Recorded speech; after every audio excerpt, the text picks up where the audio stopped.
Alvaro Kiano, anak laki-laki berusia 6 tahun yang sebelumnya dinyatakan hilang 8 bulan silam, ditemukan meninggal dunia. Jenazah Alvaro ditemukan di dekat jembatan Cilalai, Desa Singabraja, Tenjo, Kabupaten Bogor. Tersangka pembunuhan terhadap Alvaro Kiano merupakan ayah sambung korban. Polisi bilang motif pembunuhan dipicu dendam ke ibu korban. Adapun motifnya yaitu dari komunikasi yang ada, motif dendam pribadi dengan jadi istri tersangka ini bekerja di luar negeri. Nah, akibat bekerja di luar negeri, dari hasil itu muncul adanya dugaan perselingkuhan yang dilakukan oleh istrinya. Nah, di situ ada motif tersendiri terhadap si tersangka ini. Ketua Komnas Perlindungan Anak Jakarta, Cornelia Agatha bilang, pihaknya telah mengawal kasus hilangnya Alvaro Kiano sejak Maret 2025 lalu. Cornelia menekankan, perlu adanya penguatan sistem perlindungan anak agar proses penanganan kasus dapat berjalan lebih efektif di seluruh Indonesia. Menurutnya, setiap orang di lingkungan masyarakat harus peka terhadap tanda-tanda yang berpotensi menjadi ancaman bagi anak, agar pencegahan dapat dilakukan sejak dini. Ya, tentunya memang banyak sekali kejadian ya, bukan di Jakarta saja, di seluruh Indonesia itu banyak sekali kasus-kasus kekerasan pada anak yang hilang gitu. Tentunya menurut saya memang kita nih harus ada, yang pertama adalah membangun awareness masyarakat ya, kepekaan kolektif ya, antara ya maksudnya masyarakat gitu, bahwa jika kita melihat ada tanda-tanda yang berpotensi ancaman yang terkait anak, itu tentunya kita harus peka dan tentunya kita bisa menghindari ya, sebetulnya sama-sama melindungi lah gitu. Terus juga mungkin ya sistem penguatan perlindungan anak itu memang harus ditingkatkan gitu. Alvaro dilaporkan hilang oleh keluarganya pada Maret 2025. Saat itu, Alvaro pergi ke masjid tak jauh dari rumahnya di kawasan Pesanggerahan, Jakarta Selatan. Selang 8 bulan, Alvaro ditemukan dalam kondisi tak bernyawa. Saat ini, ibunda Alvaro yang bekerja di Malaysia langsung menuju Jakarta untuk melihat jenazah anaknya tersebut. Tim Liputan, Kompas TV.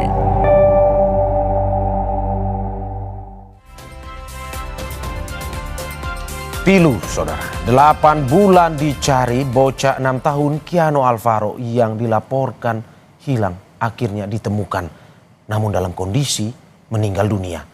Polisi bilang pelakunya merupakan ayah tiri korban. Kasus penculikan dan pembunuhan terhadap Alvaro Kiano menjadi alarm bahwa ancaman kejahatan terhadap anak nyatanya bisa datang dari orang terdekat. Kita akan ulas kasus ini bersama kriminolog Universitas Indonesia, Adrianus Meliala. Prof. Adrianus, selamat pagi. Selamat pagi, Mas. Terima kasih diundang. Prof. sudah bergabung di Dialog Sapa Indonesia Pagi pada hari ini, dan juga sudah bergabung bersama kita Prof. Tugimin, kakek almarhum Alvaro. Selamat pagi Pak Tugimin. Selamat pagi. Oke, sudah tersambung. Pak Tugimin, bisa mendengar suara saya jelas ya? Ya, jelas ya. Oke, saya duluan ke Prof. Adrianus. Prof, bagaimana Anda melihat kasus kejadian menimpa Alvaro? Kekerasan justru ada di dalam keluarganya sendiri. Diduga datang dari ayah tirinya. Analisis Anda seperti apa? Ya, memang sebagai pengamat saya melihat ada situasi anti klimaks ya. Ya. Kita bukan mengharapkan, tapi membayangkan bahwa penculikan ini dilakukan seperti halnya pada kasus anak Bilqis ya, sekitar 2-3 minggu yang lalu. Tapi ternyata dilakukan oleh bagian dari keluarga sendiri. Demikian juga ada pilot twist ya, di mana kemudian lalu tanpa kita belum mengetahui motif daripada upaya membawa lari anak tiri ini, kemudian sang pelaku bunuh diri. Ya, jadi kita dalam hal ini semacam kaget lagi nih ya. Pada satu sisi sudah relief, sudah lega bahwa betapapun meninggal, tapi toh Alvaro sudah diketahui, tapi ternyata pelakunya kemudian bunuh diri. Nah, ini semacam anti klimaks dan pilot twist yang mengiringi kasus ini. Demikian. Oke, berarti menurut Anda anti klimaks kalau pengungkapan kasus ini ataupun kasus ini. Apa dasar Anda karena kan ini sesuatu yang kalau kita bilang dari data Kemen PPPA sendiri bahwa kekerasan dalam rumah tangga termasuk kekerasan terhadap anak itu sudah sering terjadi bahkan meningkat di tahun ini. Menurut Anda ini sesuatu yang anti klimaks? Ya, karena dari awal kan kita menarasikan bahwa terjadi penculikan. Ya. Maka sesuai dengan substansi kejahatan penculikan, maka biasanya dilakukan oleh orang luar untuk tujuan ekonomi dan berusaha betul untuk menjaga agar orang yang diculiknya itu kemudian lalu tetap hidup. Karena itulah sebetulnya value daripada penculikannya. Ya. Tapi pada konteks ini kan berbeda ternyata. Ya. Pelakunya bukan orang luar. Lalu kemudian motifnya diperkirakan motif internal. Yang diculik adalah anak tirinya, anak sambungnya. Nah, maka lalu kita terpaksa mengatakan bahwa narasi penculikan tidak benar lagi dalam hal ini. Yang benar adalah ini adalah narasi tentang kekerasan dalam keluarga. Oke. Ya, kalau kita bicara mengenai penculikan, maka tentu banyak hal yang kemudian nggak cocok ya, nggak fit in dengan kasus ini. Demikian. Oke. Terima kasih Prof. Sesuatu yang anti klimaks kalau menurut Anda. Saya saat ini ke Pak Tugimin. Pak Tugimin. Pak Tugimin, Anda bisa mendengar suara saya? Ya. Oke. Seperti ada delay saudara antara studio dan juga lokasi Pak Tugimin saat ini yang berada di rumah duka. Saya kembali ke Prof Adrianus. Prof Adrianus, oke, kalau kita melihat Anda bilang anti klimaks, tapi sesuatu yang miris sebenarnya terjadi karena orang tidak merasa bahwa sesuatu yang terjadi di dalam keluarga, privasi dalam keluarga ini pada akhirnya dilakukan oleh ayah tiri kalau melihat kronologisnya. Ternyata karena masalah internal. Ya, jangan lupa bahwa kekerasan dalam rumah tangga itu masih menghiasi ya, mungkin ya 0,5% dari keluarga Indonesia. Ya. Dengan kata lain bukan sesuatu yang baru-baru banget lah begitu ya. Ya. Dan bahkan juga ada yang berkembang sedemikian rupa sampai kemudian mengakibatkan kondisi fatal, istrinya mati, suami mati, anak mati ya. Jadi dengan kata lain sebetulnya saya tidak berusaha untuk menyudutkan, tapi dari segi agregatnya, maka sebetulnya apa yang menjadi kasus Alvaro ini adalah kasus yang tipikal bagi keluarga-keluarga yang mengalami kondisi pecah, ya. Istrinya pergi ke luar negeri karena bekerja, lalu kemudian anak sendiri, lalu kemudian sang suami tiri yang kemudian lalu mungkin juga pekerjaan tidak tetap ya, lalu kemudian mengakibatkan keretakan, ada kecemburuan, lalu anak jadi korban. Bukankah itu cerita biasa sebetulnya dalam konteks KDRT gitu ya. Jadi saya kira betul tadi dikatakan oleh anggota Komnas Perlindungan Anak bahwa memang ini adalah kita harus tarik kesamaannya pada gambaran umumnya bahwa memang perlu ada semacam penguatan mengingat hal ini sudah berlangsung begitu lama. Ya. Jangan sampai kita kemudian lalu melihat hal ini terulang lagi. Demikian. Oke, tahan sebentar Prof. Saya kembali ke Kak Tugimin. Pak Tugimin. Ya. Oke, akhirnya bisa terhubung dengan kita. Pak Tugimin, saya langsung ke poinnya saja. Kemarin sudah ada konvers dari Polres Jakarta Selatan. Anda sesuai dengan kronologis yang Anda ketahui terkait dengan dugaan pembunuhan terhadap Alvaro ini? Untuk kronologis dari itu, saya memang juga kemarin itu juga ada di Polres, namun kita nggak ikut rilis kemarin karena saya waktu itu tidak diberitahukan bahwa saya sebetulnya ada di Polres, namun kita di lantai 3 kemarin itu. Dan kronologisnya itu saya juga sangat-sangat terpukul sekali ya dengan adanya kejadian dengan cucu saya yang akhirnya dan sehingga cucu saya menjadi korban pembunuhan, bahkan yang terjadi adalah cucu saya yang menjadi korban karena pelakunya itu adalah ayah tirinya sendiri gitu. Itu pun menurut keterangan yang saya dapatkan dari pihak kepolisian, gitu. Oke, sebelum saya lanjutkan pertanyaan berikut, kami dari keluarga Kompas TV turut berduka Pak Tugimin atas kejadian yang menimpa Alvaro dan juga keluarga. Semua keluarga dikuatkan selalu. Pak Tugimin, dalam kronologis yang disampaikan oleh polisi, ada kejadian bahwa ayah tirinya yang menjadi tersangka itu sebelum pada akhirnya ditetapkan sebagai tersangka ini malah justru membantu keluarga melaporkan ke polisi atas kehilangannya Alvaro. Betul seperti itu? Betul, betul. Pada waktu itu memang tanggal 6 Maret itu Alvaro itu hilang. Kita cari sampai kemana-mana nggak ketemu. Akhirnya juga ikut mengantar saya, malah mengantar saya laporan ke Polsek untuk melaporkan anak hilang gitu ya. Namun waktu itu dari Polsek itu datang pertama itu kita diarahkan karena belum 1 kali 24 jam belum bisa diterima untuk membuat laporan anak hilang. Terus akhirnya hari bisa pulang. Oke, Pak Tugimin, tidak ada kecurigaan waktu itu dari keluarga terhadap ayah tirinya ini? Ya, waktu itu kita nggak ada kecurigaan kepada ayah tirinya atau mantu saya itu sebetulnya. Ya. Karena saya pikir bahwa sebelum-sebelumnya itu kelakuan itu sangat baik gitu. Sifatnya baik, sopan gitu. Kepada keluarga maupun kepada tetangga kita. Tapi akhirnya setelah kejadian ini kita juga baru tahu gitu.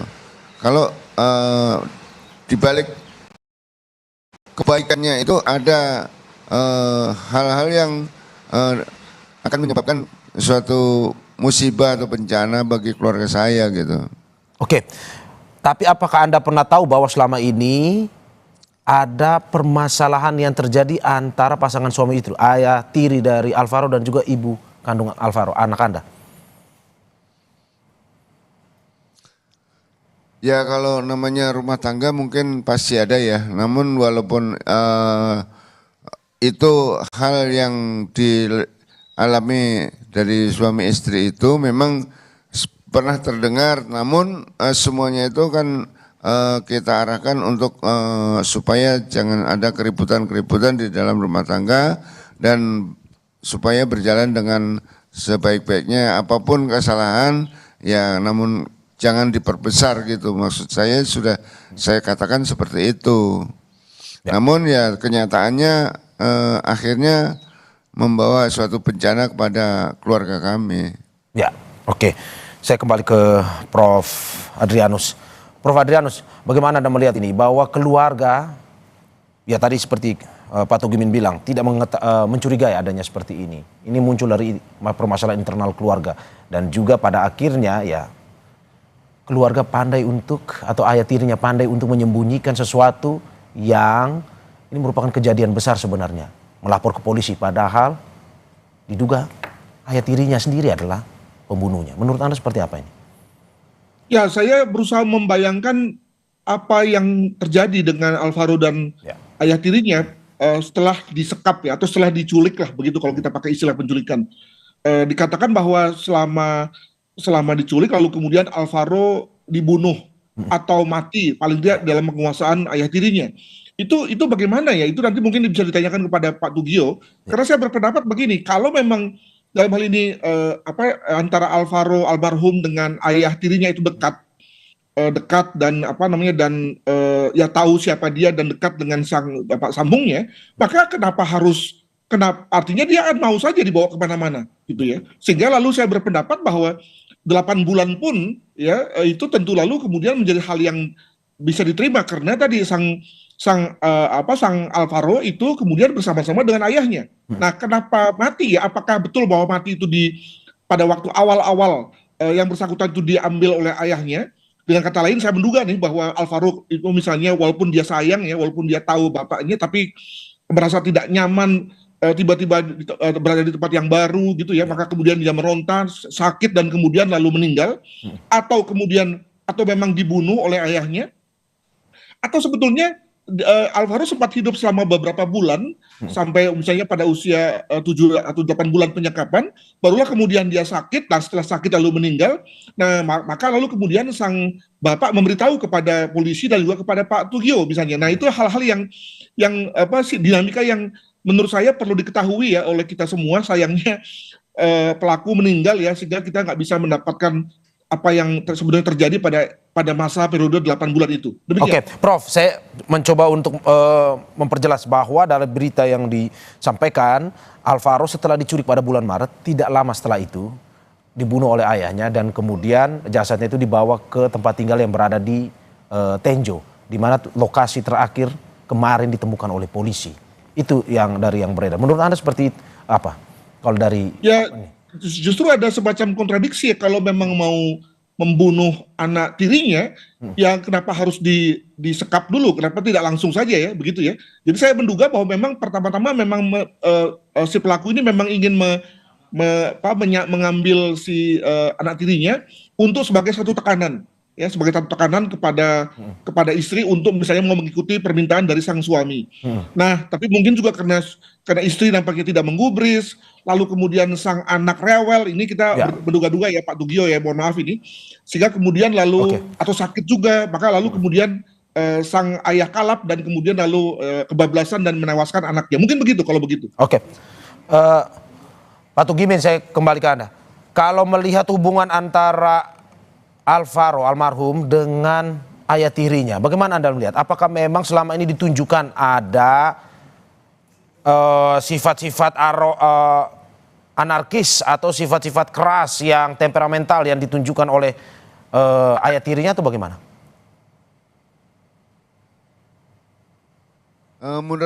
Menurut saya ayah tirinya itu memang sebetulnya sangat baik ya. Artinya kalau dia datang, ayah tirinya itu datang ke Bintaro, itu kan pada hari-hari libur gitu ya. Nah, itu selalu mencari Alvaro untuk diajak main atau diajak jajan ke Indomaret. Bahkan anak Alvaro sendiri suka ditanya, mau beli apa dek, mau mainan apa dek gitu. Jadi kalau datang itu selalu mengajak pergi untuk ke Indomaret, terus beli jajanan, beli makanan, sama beli mainan. Nah, lalu diantar pulang kembali, terus ayah tirinya nggak lama pamitan pulang, gitu. Oke, gitu. Oke, berarti dalam kondisi yang waktu itu dekat ya antara Alvaro dan juga ayah tirinya. Selama 8 bulan hilang, apakah memang selama itu ayah dari Alvaro sering mengunjungi keluarga, dalam arti juga menunjukkan sikap yang cemas, kehilangan anaknya atau gimana selama 8 bulan? Ya, selama 8 bulan itu juga memang ayah tirinya itu juga sering suka datang ya, ntar seminggu sekali, 2 minggu sekali, bahkan sampai 2 minggu itu sampai 3 kali datang.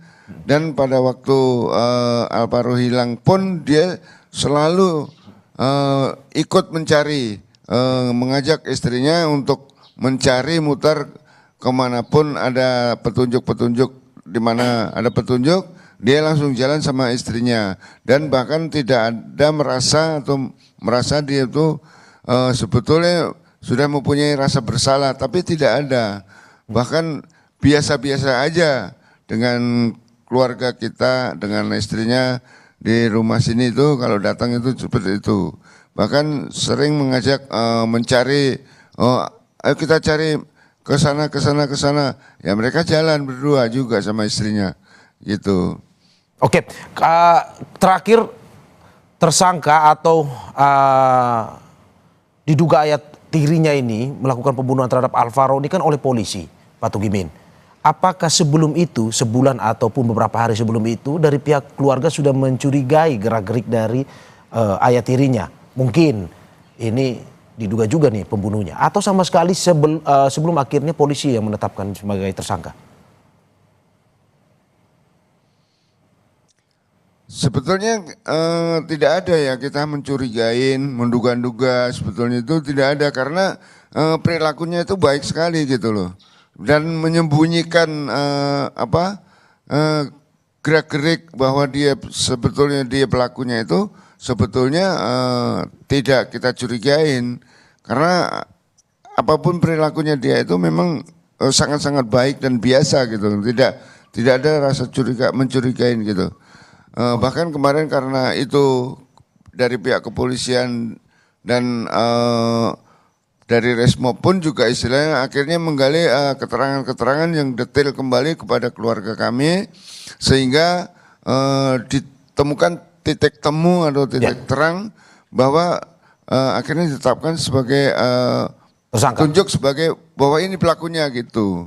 Sehingga dari Polsek Pesanggerahan itu dapat menangkap gitu. Oke, berarti pelaku, ini saya mau menggambarkan, berarti pelaku kaget ketika ayah tirinya dijadikan tersangka karena tidak merasa curiga.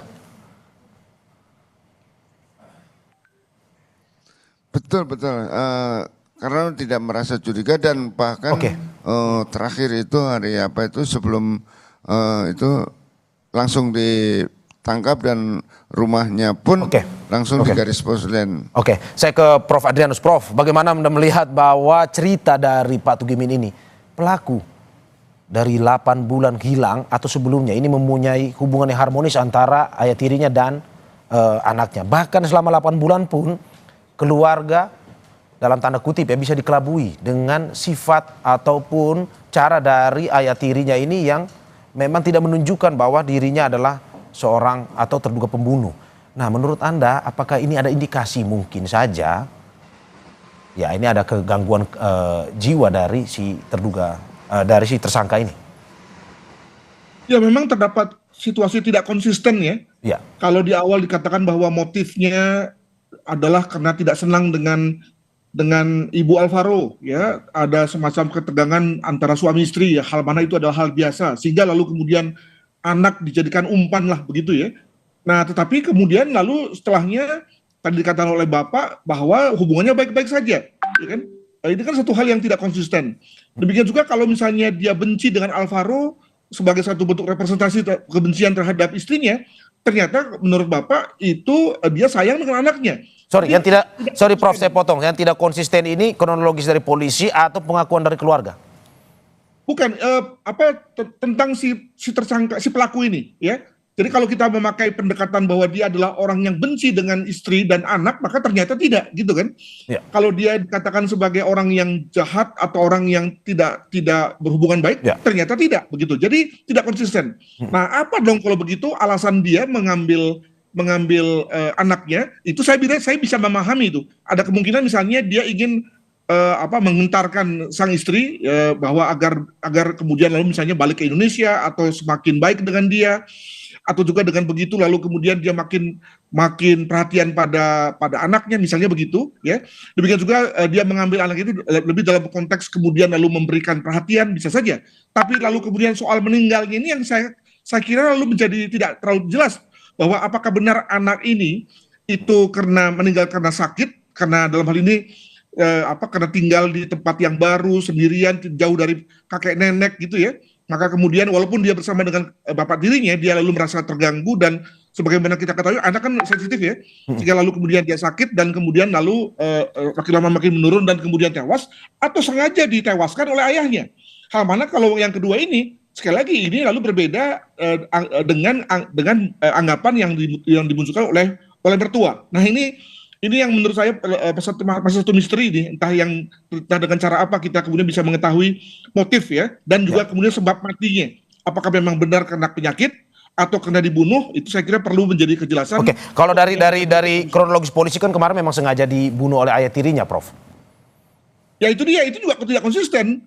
Sebab kalau dia bunuh, kenapa harus dibunuh? Wong dia sayang sama anaknya kok, ya Pak ya. Jadi itu yang lalu menjadi hal yang tidak konsisten pada cerita tentang si pelaku ini. Oke, Prof. Nah itu pertanyaan saya, apakah ini ada indikasi gangguan kesehatan mental maksudnya? Karena tidak konsisten itu. Tentu kita butuh beberapa indikasi yang lain ya untuk kemudian bisa mengestablish bahwa memang ada gangguan pada dirinya. Demikian, saya belum bisa sampai pada kesimpulan itu. Oke, saya kembali ke Pak Tugimin. Pak Tugimin, melihat akhirnya kemarin ada informasi dari polisi. Tersangka ditahan tapi pada akhirnya meninggal di tahanan. Dari keluarga mempertanyakan itu atau akhirnya menerima kejadian itu tanpa mempertanyakan mungkin ada kejanggalan atau apapun? Ya otomatis kalau kami dari pihak keluarga itu sangat menanyakan ya karena kenapa harus meninggal di tahanan kok kami sebagai keluarga bahkan sebagai orang tua dan itu mantu saya. Kan berarti kan ada hubungan keluarga, tapi saya tidak diberitahu oleh polisi bahwa itu meninggalnya kenapa, di tahanan meninggal kenapa, dan terjadinya kapan, itu kan masih dirahasiakan, belum ada pemberitahuan kepada pihak keluarga kami. Oke, Anda baru tahu bahwa tersangka meninggal kapan, Pak? Ada berita. Anda baru tahu tersangka meninggal kapan, Pak? Saya baru tahu kalau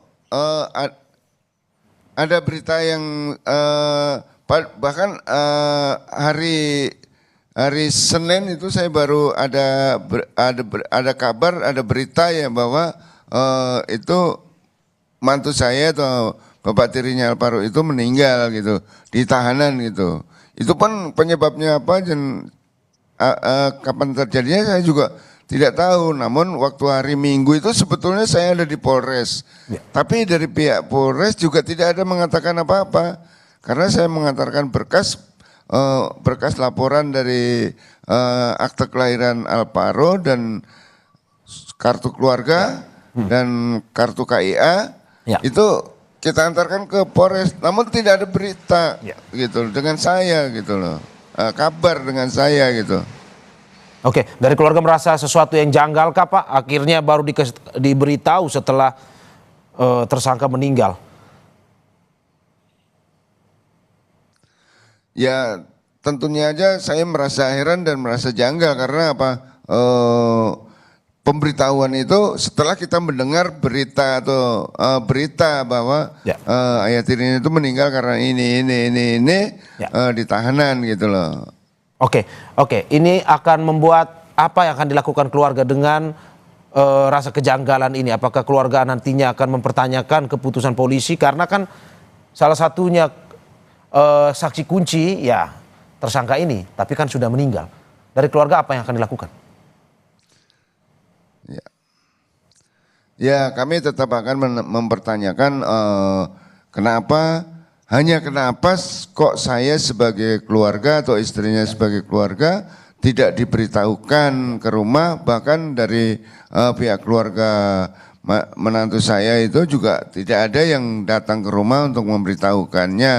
Bahkan kalau meninggal dan mengambil jenazah untuk dikuburkan pun juga tidak diberitahu kita gitu dari pihak keluarga. Kita nggak diberitahu gitu loh. Oke. Prof. Adrianus, bagaimana Anda melihat ini? Keluarga masih merasa janggal terkait dengan kematian tersangka yang baru diketahui bahkan bukan dari polisinya, melainkan dari pemberitaan di luar. Ya, dari saya bisa memahami kalau polisi mungkin lupa ya memberitahu resmi kepada bapak dan keluarga, karena ini memang pukulan bagi polisi sendiri nih. Sebab bayangkan seorang yang sudah bersatu sebagai tersangka dan ditahan, itu artinya adalah sebagian hak asasinya sudah digantungkan di kepolisian. Sehingga kalau kemudian dalam hal ini si tersangka itu lalu bunuh diri, sebetulnya yang salah siapa? Ya salah adalah polisi kan. Jadi polisi sendiri seperti tertampar dengan situasi itu, ya pasti dirinya dipersalahkan, nggak ada excuse lain yang bisa diambil selain daripada ya polisi salah gitu ya. Maka saya kira waktu 1-2 hari kemarin itu lebih kepada polisi gagap dan mencari tahu apa yang terjadi ya, lupa memberitahukan kepada keluarga. Saya kira itu. Sesuatu yang lumrah kah, Prof? Lupa untuk memberitahukan ini keluarga yang menjadi korban, Prof? Sama juga tidak lumrahnya ada orang yang meninggal di ruangan konseling. Sama sekali tidak bisa diterima itu sebetulnya. Apalagi kalau itu terjadi di Polres Jakarta Selatan loh. Ya. Kalau itu terjadi misalnya di Polsek yang ada di ujung Indonesia ya oke lah ya. Ini di depan mata kita sampai kemudian terjadi situasi ini.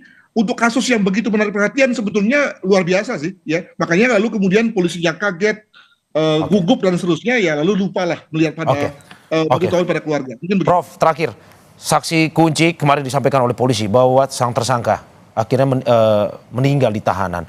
Apa yang harus dilakukan polisi untuk tetap mengusut kasus ini agar bisa terang benderang? Ya praktisnya sudah case closed ya. Sudah karena pelakunya sudah meninggal juga. Jadi dan juga diduga bahwa pelakunya adalah tunggal, maka ya case closed gitu. Dan untuk itu maka saya berharap bahwa pertama kepada keluarga untuk menerima kejadian ini dan melihatnya sebagai suatu kenangan yang indah bersama dengan cucu gitu. Yang kedua tadi kita ambil hikmahnya bahwa ternyata pada banyak hal keluarga yang bersifat keluarga inti pun bisa menjadi orang yang menghancurkan keluarga, ya, agar kemudian lalu bisa semua orang lalu bisa mendapatkan mengambil pelajaran dari situasi itu. Mungkin begitu. Ya, termasuk mitigasinya Pak, ya Prof ya, untuk pada akhirnya kejadian ini tidak terulang lagi. Saya terakhir ke Pak Tugimin. Pak Tugimin, dari keluarga apa yang akan dilakukan ke depan? Karena posisinya tersangka sudah meninggal. Apakah keluarga masih menuntut terus? Mungkin saja ada pelaku lain yang mungkin membantu sang tersangka dalam kasus pembunuhan Alvaro ini, atau keluarga akhirnya ya sudah, ini case close, kasus tutup dengan meninggalnya sang tersangka, atau gimana? Ya, kalau dari kami, dari pihak keluarga, hanya mohon penjelasan yang sejelas-jelasnya bahwa meninggal itu karena apa dan kapan, untuk supaya dijelaskan.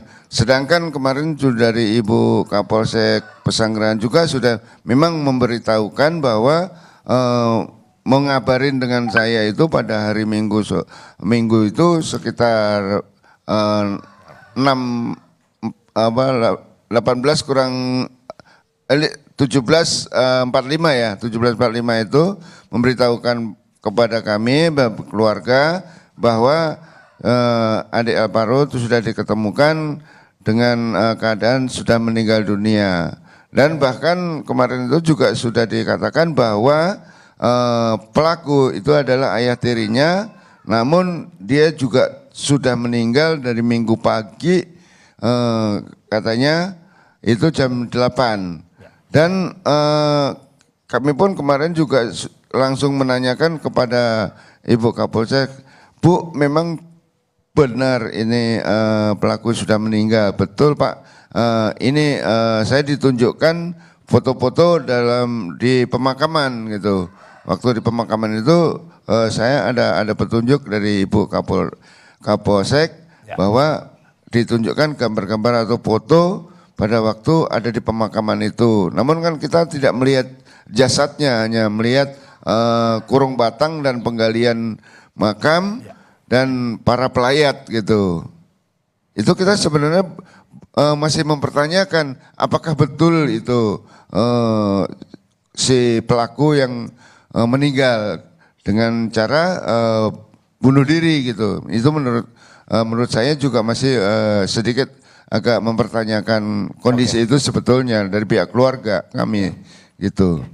Pertanyaan demi pertanyaan masih terus dilakukan oleh keluarga, menyelimuti keluarga, dan kita harapkan ke depan polisi bisa mengusut tuntas terkait kasus ini, dan juga bagaimana ke depan deteksi dini, pencegahan untuk kekerasan dalam rumah tangga, terutama kepada anak sebagai korban, bisa dihentikan. Sekali lagi terima kasih Kriminolog Universitas Indonesia Adrianus Meliala dan juga Tugimin, kakek almarhum Alvaro. Kami dari keluarga besar Kompas TV sekali lagi mengucapkan turut berduka atas kejadian yang menimpa Alvaro dan keluarga. Semoga keluarga selalu dikuatkan. Terima kasih Bapak-bapak.